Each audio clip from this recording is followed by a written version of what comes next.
Hello hello guys good morning. आजको बिहानीको सानो mini भ्लगमा तपाईहरुलाई स्वागत छ। आज चाहिँ म आफ्नो बिल्डिङमा काम के गर्छु तपाईहरुलाई देखाउने छु। बेंगलोरको अपार्टमेन्टमा काम के गर्नु पर्छ त्यो पुरा देखाउने छु। पुरा भिडियो हेर्नु होला। एकछिन बसिहालौं, एकछिन कुर्सीमा बसेर फननन घुमिहालौं, त्यसपछि काम स्टार्ट गर्नु पर्ला।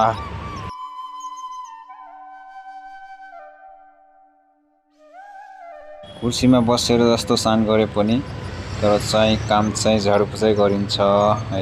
के गर्नु यस्तै छ लाग्यो काममा। सुरुमा चाहिँ बाल्टिङमा पानी भरे, क्या बात कर रहे हैं? त्यसपछि मोचा समाते, ओह सरी पोचा समाते। त्यसपछि झाडु पोछा कानमा राखे।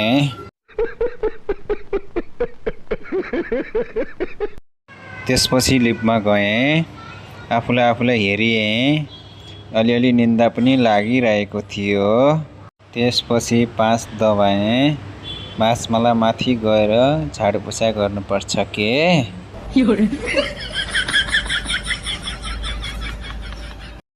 अब चाहिँ सुरु भयो मेरो झाडु मार्ने काम।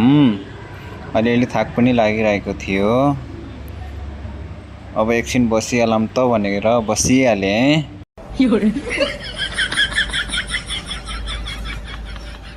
यता उता हेरे, अझ उठे, अझ झाडु लाए, अझ बसिहाले।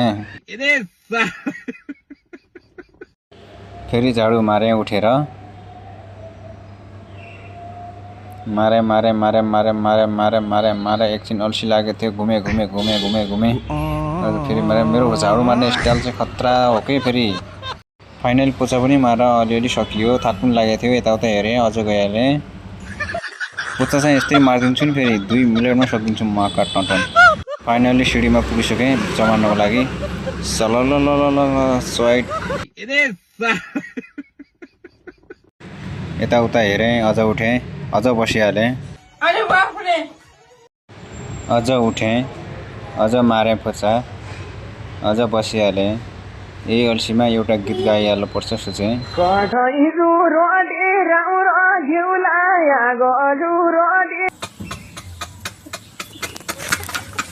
फाइनली गीत सित गाइयो हैन। अझ फेरि लाग्यो काममा। सुलुलुलु चोइट चोइट चोइट चोइट चोइट चोइट चोइट चोइट चोइट चोइट। Oh my God. फेरि अल्छी लागिहाल्यो। यताउता हेरिहालेँ, नाचे जस्तो गरेँ। यताउता हेरेँ, यसमा के छ त भनेर यस्तो हेरेको त ओ चप्पल पो रहेछ यार। ओहो यस्तो हन्डर्ने चप्पल पनि रहेछ यार। फाइनली झाडु पोछा गरेर अब चाहिँ कार साफ गर्न लागियो। कार चाहिँ म त खतरा चम्काइदिन्छु नि फेरि म।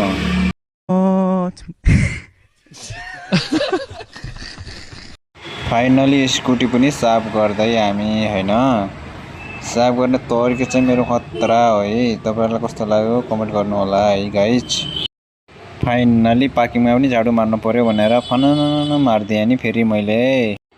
फेरि पोछा पनि मार्दिए नि त मैले फननन स्वाइट गरेर।